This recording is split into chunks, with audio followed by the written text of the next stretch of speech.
Descarga ya la aplicación móvil de Radio Viajera totalmente gratis, sin planes premium y con todos los podcasts geolocalizados, los destinos contados por periodistas y bloggers de viajes en primera persona, para que no te pierdas ningún detalle en tu próxima escapada.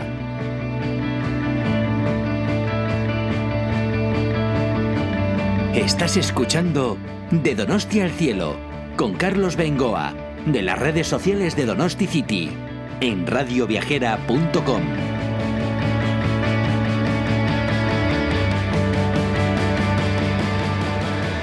días, soy Javier Curto, coordinador de la delegación estatal de la ONG Subraver Foundation. Pues sí, y aquí estoy, saludo también de Carlos Bengoa para Donosti City y Radio Viajera, en el local de la Delegación de Surf Rider, en colaboración con el Departamento de Sostenibilidad de la Diputación Foral de Guipúzcoa, que una de sus funciones es concienciar a la ciudadanía la importancia de la limpieza de nuestros mares, de todos en realidad, pero en este caso vamos a ceñirnos al nuestro. Bueno, explícanos un poquito, Xavier, ¿qué sería exactamente Surf Rider? Pues mira, es una ONG que se funda en el 1990 en Biarritz, por surfistas, de ahí viene su nombre, y que se funda porque se agrupa mucha gente que se preocupa por el estado del mar, de la contaminación que tenían en Biarritz, ¿no? De ahí vamos creciendo, se van haciendo más voluntarios, más grupos locales, se empiezan a trabajar expertos, y al final ese movimiento más de agrupación surfista se mueve en una ONG internacional que trabajamos con 3 temas ambientales, que son basuras marinas, gestión costera y calidad del agua. Entonces, esos 3 temas los trabajamos desde muchos tipos de ejes diferentes, desde la educación, la ciencia participativa, la investigación, el voluntariado y también la incidencia política. Y así conseguimos proteger el mar llegando a todo tipo de público y a todas las personas, ciudadanos, políticos, empresas, a todo el mundo. Que me llama la atención, que es lo que atrae a gente joven, como es tu caso, a meterse en un berenjenal de estos con tantas acciones que al final pues dedicáis muchas horas al día, ¿no? Y al mes simplemente a esto. Pues mira, me parece una pregunta muy chula, la verdad. Yo soy biólogo y a mí siempre me ha apasionado la naturaleza. Siempre hacemos la broma, ¿no?, de que hay gente que está en Surfrider porque está con la relación con el surf, y yo esa relación con el surf no la tengo, pero soy del Mediterráneo y no probé el surf hasta que vine aquí y se me da regular, pero sí que soy un apasionado de la naturaleza, ¿no? Y vi en Surfrider una oportunidad de conseguir ese cambio real. Muchas veces nos pensamos, oye, todo esto que hacemos a nivel ambiental sirve para algo, porque tienes esa duda, ¿no?, en el día a día. Y esa pelea por hacer que las cosas vayan mejor puede ser muy frustrante, ¿no?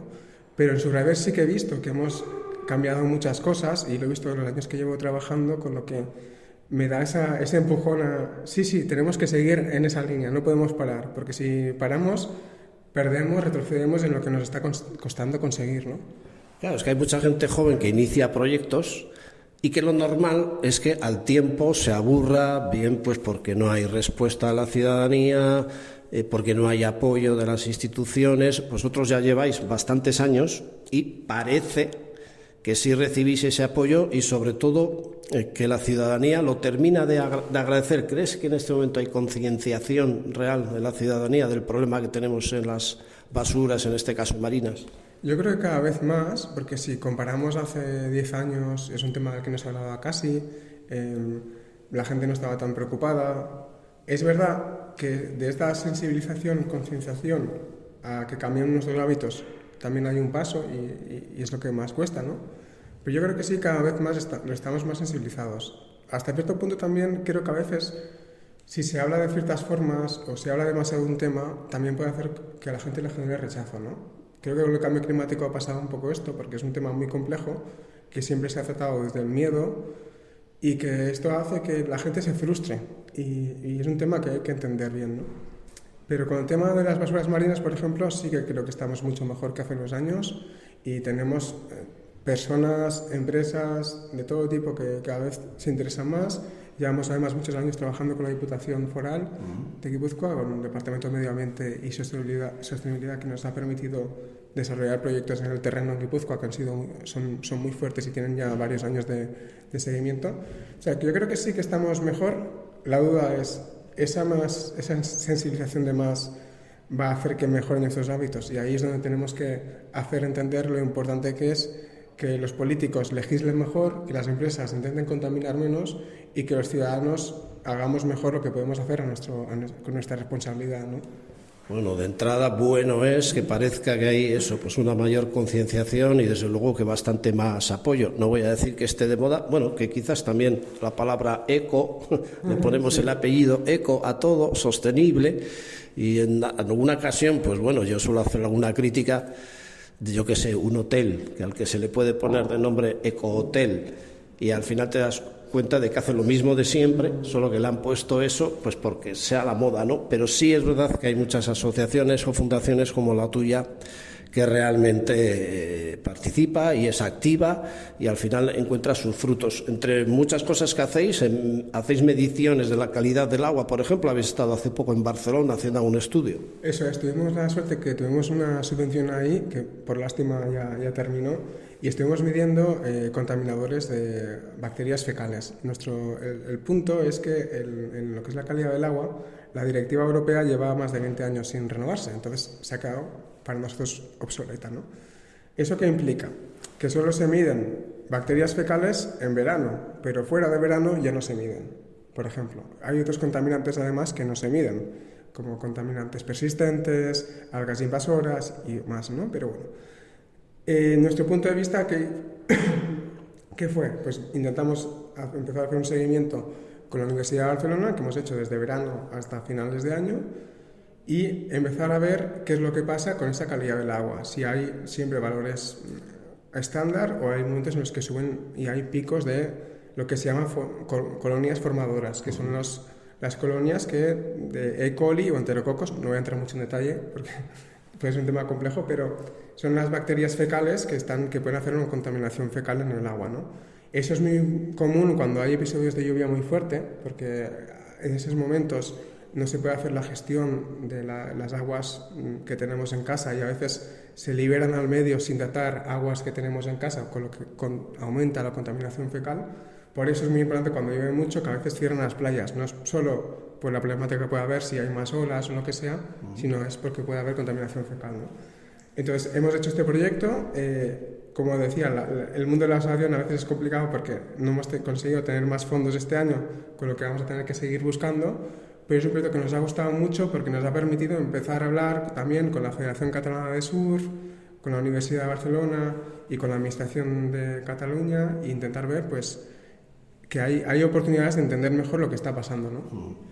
Luego nos contarás cómo ves aquí el momento, la situación de nuestras aguas, en concreto aquí en Guipúzcoa, pero estáis haciendo también a nivel de enseñanza escuelas azules, ¿no?, en Euskadi. ¿Qué sería esto exactamente? Eso es un tema que lleva más mi compañera, pero nos hemos unido a un consorcio que está liderando ASTI, que es es un proyecto que consiste en trabajar con escuelas que desarrollan un proyecto para ser escuela azul. Tiene que ser un proyecto relacionado con la protección del mar. Ahí hay muchísimas opciones diferentes, pero cada escuela desarrolla su proyecto. Después hay un comité que la certifica y de esta forma entra como una comunidad de escuelas que reciben información, que están conectadas, que pueden tener entre ellas materiales educativos. Entonces es un proyecto que empezó, si no me equivoco, el año pasado un poco a trabajarse. Se ha creado un consorcio y hay diferentes asociaciones, que ya Dios está liderando ASTI y nosotros formamos también parte, que lo que intentamos es acompañar a esas escuelas, porque nosotros ya venimos también de hace años trabajando con escuelas, ¿no? Creemos que la educación es súper importante. Entonces, trabajar con esas escuelas para que se certifiquen y que eso sea el inicio, de que esas escuelas siempre piensen que tienen que hacer algo por el océano. Pues fantástica iniciativa, me parece. Cuéntanos también otro tipo de acciones que hacéis. Bueno, hay una muy conocida, que es la de recoger colillas en las playas. Digo conocida pues porque suele participar bastante gente. Aquí en el caso de San Sebastián, la playa de la Zurriola, la playa de la Concha, Ondarreta. Bueno, cuéntanos un poco cómo surge esa idea y las sorpresas que yo me llevé. Por ejemplo, un día que luego vi el cacho plástico que sacabais lleno de colillas y bueno, digo, pero bueno, qué guarra puede ser la gente que fuma. No es mi caso, a Dios gracias, pero sí que hay mucho fumador por lo que se ve. Sí, mira, hace años, yo creo que desde el 2018 o así, que vamos viendo en nuestros programas de ciencia participativa. Por eso es muy importante tener los datos de lo que se encuentra, ¿no? No solo, nosotros no pesamos la basura, porque la basura no te da tanta información pesada, pero sí, si cuantificas cada residuo, sabes qué es lo que hay. Y venimos viendo en toda Europa que el residuo que más se encuentra son colillas, siempre. Siempre. ¿Por qué pasa esto? Bueno, la colilla es un residuo que parece bastante inofensivo porque es pequeñito, a priori no lleva mucho plástico, parece que se va a deshacer, todo esto, y hemos visto, a nivel cultural, está muy asociado a fumar y tirarlo en el suelo. Lo hemos visto, ¿no?, en un montón de películas, que está bien. ¿Tú te imaginas a alguien tirando una botella de vidrio al suelo? Queda fatal, ¿no? Sí. Rechina, pero vas al bar y ves a alguien que está fumando fuera y tira en el suelo. Y bueno, no, a mí me rechina, pero... Además dicen que tarda mucho en deshacerse, ¿no? La colilla, una vez se va al mar, pasan muchos años hasta que se deshace, ¿no? Eso es, ahí hay una doble cosa, ¿no? Por una parte tenemos el plástico, que además tiene acetato-celulosa, tiene plástico, entonces ese plástico nunca desaparece, eso hay que tenerlo claro, ya no podemos hablar de que tarda mucho, sino que nunca desaparece. El plástico se va a ir fragmentando en microplásticos y después más pequeños, que son los nanoplásticos. Y esos nanoplásticos es mucho más fácil que entren en la cadena trófica, en los pescados y todo eso, ¿no? Simplemente por una cuestión de tamaño, ¿no? Al ser muy pequeños es más probable que entren. Por lo tanto, tenemos el plástico que no desaparece y después tenemos miles de contaminantes: plomo, arsénico, la nicotina. Estos miles de contaminantes lo que hacen es que al final la colilla sea una bomba tóxica, ¿no? Entonces tenemos el plástico que no desaparece más el contaminante químico. ¿Qué pasaba? Nosotros veíamos que había muchas colillas de hace muchos años y empezamos a organizar una campaña internacional que al principio, bueno, pensamos a ver si a la gente le gusta, porque decir que vas a recoger colillas igual no es el plan más interesante, aunque después es más divertido lo que parece, ¿no? Y como tú viste cuando viniste en la playa, pues vas a una playa cualquiera o cualquier paseo y es muy complejo porque de repente hay muchas colillas y no somos conscientes porque no las sumas, pero cuando las sumas y ves que hay 1000, 2000 o 3000, dices, hostia, aquí pasa algo, ¿no? Porque cuando tú estás de lejos no te imaginas que hay esa cantidad de colillas. Sí, tengo otro podcast y que además repetiré, supongo que conocerás a Cesare Maglioni, al que tengo muy buena estima, porque me parece fantástico, además hace unos documentales extraordinarios también, ¿no? Y él me dijo que llega ya el momento que a bebés recién nacidos se les hacen análisis y tienen ya micropartículas o nanopartículas de plásticos en la sangre. Esto parece que no nos damos cuenta y todo es jiji jaja, pero cuidado, aprovecho la ocasión, bueno, para decirme primero si esto es así y segundo, cuál es el problema principal de las basuras en el mar, su procedencia, las toneladas que pueden llegar a ir al mar directamente, si vienen del río, si en las ciudades todo lo que tiramos por las alcantarillas, bueno, un poco en general, ¿qué sería todo esto? Vale, hay dos preguntas interesantes, ¿eh? La primera, lo de los microplásticos, sí. Hemos visto que los últimos estudios hablan de microplásticos o componentes relacionados en la sangre, en la orina, en la placenta humana y yo creo que se está estudiando que podría en algún punto atravesar la membrana cerebral también. Eso va a depender mucho, como decía, del tamaño. Porque los microplásticos, que son plásticos menos de 5 milímetros, a veces sí que se pueden ver, pero como se van haciendo más pequeños, por la resistencia que tienen no desaparecen, pues ahí decía, ¿no? Ese nanoplástico es más probable que entre en contacto con nosotros. Yo no soy experto en esto, en todo el tema de salud y tal, que hay gente que seguro que controla mucho más, pero esto es una realidad, ¿no? El problema del plástico no es solo, tenemos que olvidarnos ya de, que tengo plástico en la playa y me molesta cuando me meto, porque no me gusta nadar entre botellas. Ese no es el único problema, eso es un problema visual. Pero el problema que tenemos realmente es que por el consumo que tenemos de plástico y el contacto que tenemos con nosotros, ese plástico está entrando en nuestro cuerpo. Y los estudios ahora hablan de que si son disruptores endocrinos, que significa que pueden afectarnos hormonalmente, en nuestro desarrollo. Entonces, realmente ahí hay un cajón que yo creo que nos vamos a dar cuenta en los próximos años que serán causantes de muchas de nuestras enfermedades, seguro. ¿Qué pasa con los plásticos en el mar? Bueno, los plásticos en el mar, los estudios dicen que la mayoría vienen por origen terrestre, que tendría sentido porque nuestra mayor actividad la hacemos dentro de tierra. Es verdad que obviamente hay barcos que están haciendo el transporte de mercancías o de pesca y que también pueden causar contaminación, eso no lo niego, pero hay que pensar que la mayoría de nuestra actividad día a día se hace tierra adentro. Entonces, se calcula que no sé si será el 80%, pero creo que va a cambiar mucho según el país, el territorio. Quedamos con que la mayoría de residuos vendrían de tierra adentro, ¿no? Entonces, por eso también es muy importante esos residuos no tirarlos en la ciudad, porque si yo tiro un residuo, por ejemplo, en Donosti, en cualquier ciudad que esté cerca del mar, con la lluvia, con el agua, con el viento, es muy probable que llegue o a la Urumea o al mar, ¿no? Entonces, eso es la prevención. Estamos, por cierto, en el edificio de Tabacalera, en vuestra oficina, viendo el río Urumea.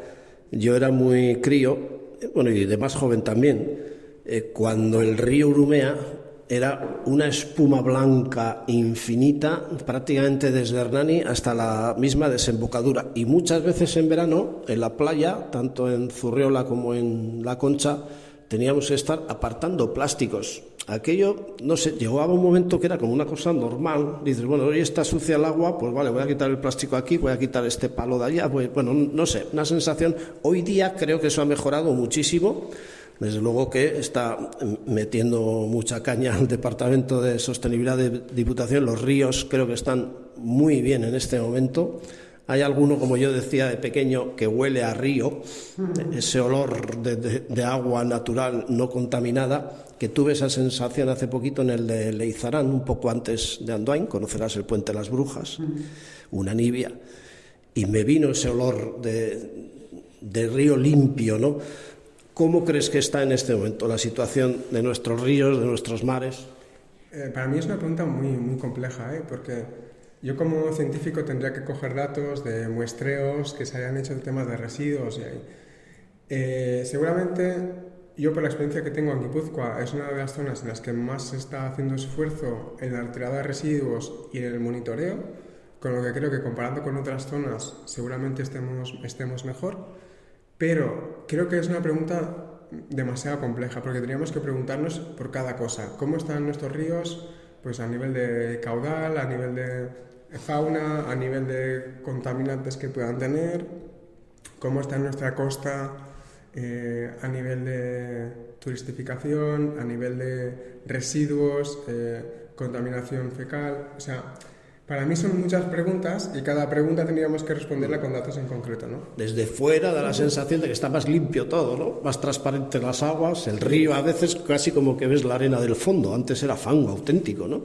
Claro, esa sensación puede que esté indicando que el estado ambiental de un sitio ha mejorado con los últimos años. Eso sin duda puede ser una pista, ¿no?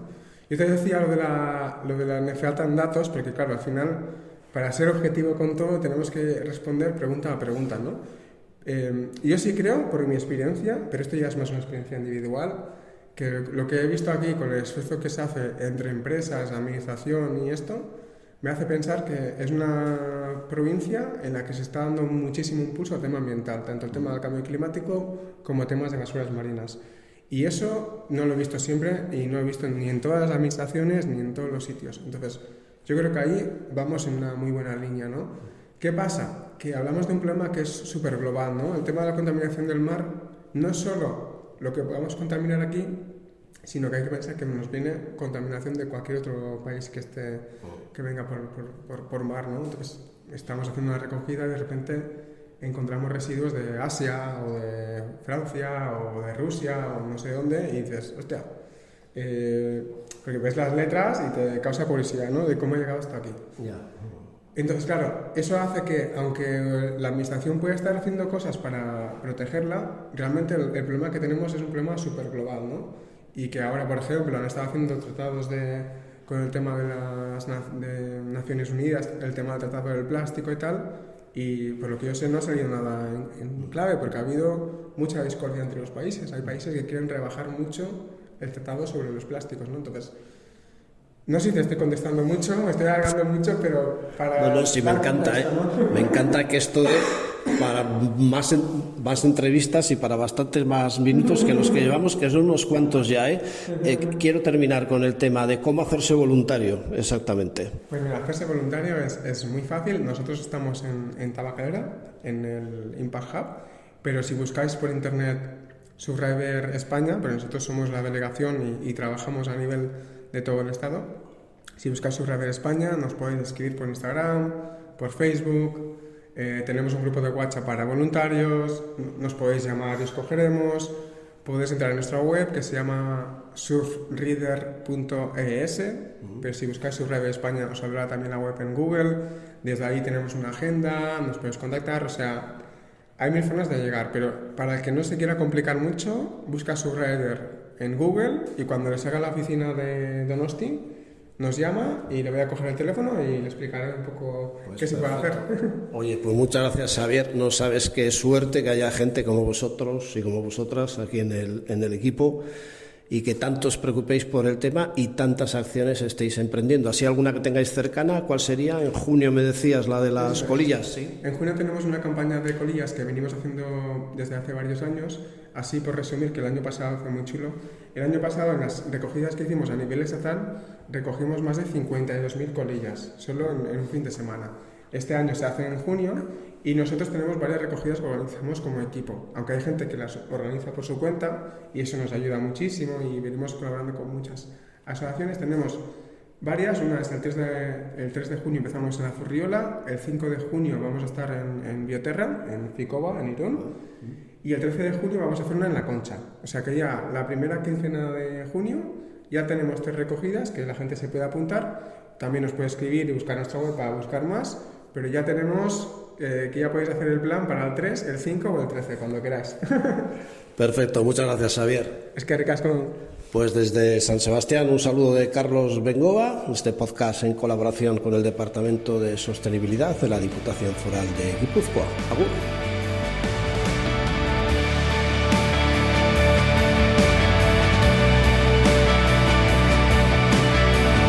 Descarga ya la aplicación móvil de Radio Viajera totalmente gratis, sin planes premium y con todos los podcasts geolocalizados. Los destinos contados por periodistas y bloggers de viajes en primera persona, para que no te pierdas ningún detalle en tu próxima escapada.